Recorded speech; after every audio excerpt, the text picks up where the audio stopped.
नमस्कार दोस्तों, मैं विजय AB99 क्लासेस में आपका स्वागत है। आज मैं आप लोगों को क्लास 10th रसायन विज्ञान का पहले चैप्टर का इम्पोर्टेंट क्वेश्चन बताने वाला हूं, जो 2023 एग्ज़ाम के लिए बहुत ही महत्वपूर्ण होगा। आइए हम लोग देखते हैं कि 2023 एग्ज़ाम के लिए चैप्टर 1 से हमारा क्या इम्पोर्टेंट क्वेश्चन है। जैसा हम लिखे हुए हैं कि यहाँ पर पहला क्वेश्चन जो है, ऊष्माक्षेपी एवं ऊष्माशोषी अभिक्रिया का क्या अर्थ है, उदाहरण दीजिए। हमको बताना है पहले में कि ऊष्माक्षेपी अभिक्रिया क्या है तथा ऊष्माशोषी अभिक्रिया क्या है।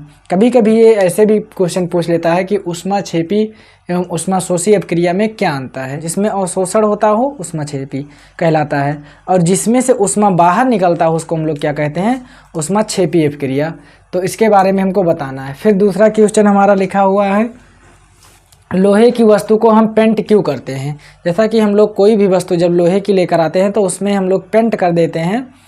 तो ऐसा नहीं है कि हम उसकी सुंदरता को बढ़ाने के लिए करते हैं, हमारा सबसे मेन पर्पज होता है कि उसमें जंग ना लगने पाए। तो हम लोग लिखेंगे कि जंग से बचाने के लिए हम लोग लोहे की वस्तु को पेंट करते हैं।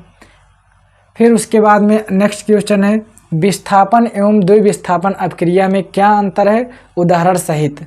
यानी कि कहने का मतलब है विस्थापन को हम लोग एक नाम से और जानते हैं, एकल विस्थापन और द्विविस्थापन में क्या अंतर है, इसके बारे में हमको बताना है और उदाहरण देते हुए।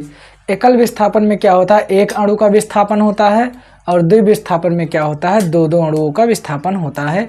इन सभी के आंसर को हम लोग अगले वीडियो में देखेंगे।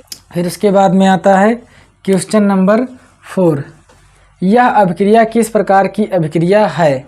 जैसा कि नीचे लिखा हुआ है, Fe2O3 + 2Al gives out Al2O3 + 2Fe। ये किस प्रकार की अभिक्रिया है, संयोजन है कि द्विविस्थापन है, वियोजन है कि विस्थापन है। जैसा कि हम भी अभी बताए हैं कि द्विविस्थापन और विस्थापन में क्या अंतर है। एक अणु का विस्थापन होता है तो विस्थापन कहलाता है, और अगर दो अणु का विस्थापन होता है तो द्विविस्थापन कहलाता है। तो यहाँ पर अगर हम देखेंगे तो यहाँ पर क्या होता है, इस अणु में से इस यौगिक में से Fe जो है ये विस्थापित हो रहा है, ये Fe बाहर निकल जा रहा है और इसके स्थान पर Al आके जुड़ जा रहा है। इसे देखना Al2O3 + 2Fe।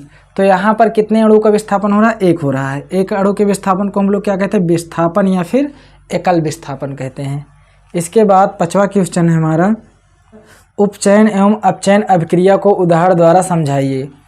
अपचयन अभिक्रिया क्या है, उपचयन अभिक्रिया क्या है, इसके बारे में हमको समझाना है कि अपचयन अभिक्रिया किसे कहते हैं। लास्ट में आता है 6ठा क्वेश्चन, रेडॉक्स अभिक्रिया किसे कहते हैं। रेडॉक्स अभिक्रिया, जिस अभिक्रिया में अपचयन तथा उपचयन दोनों प्रक्रियाएं हों, उस अभिक्रिया को हम लोग रेडॉक्स अभिक्रिया कहते हैं। ऐसा कि हम समझें अगर, तो रिडक्शन और ऑक्सीडेशन से रेडॉक्स लिया गया है, जिससे हम लोग रेडॉक्स अभिक्रिया कहते हैं, रिडक्शन और ऑक्सीडेशन। फिर उसके बाद में हमारा आता है 7वां क्वेश्चन लिखा हुआ है, संतुलित रासायनिक समीकरण किसे कहते हैं।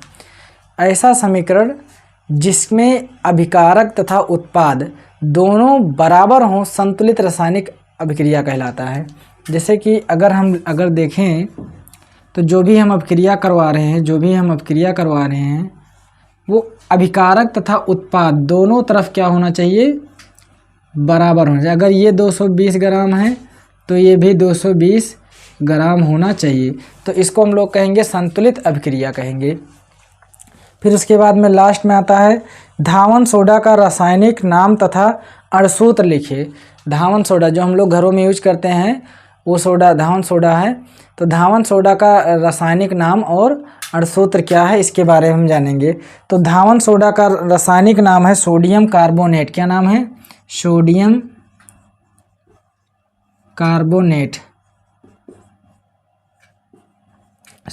कार्बोनेट।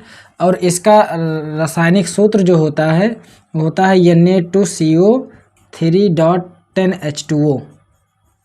ये किसका सूत्र है, धावन सोडा का सूत्र है।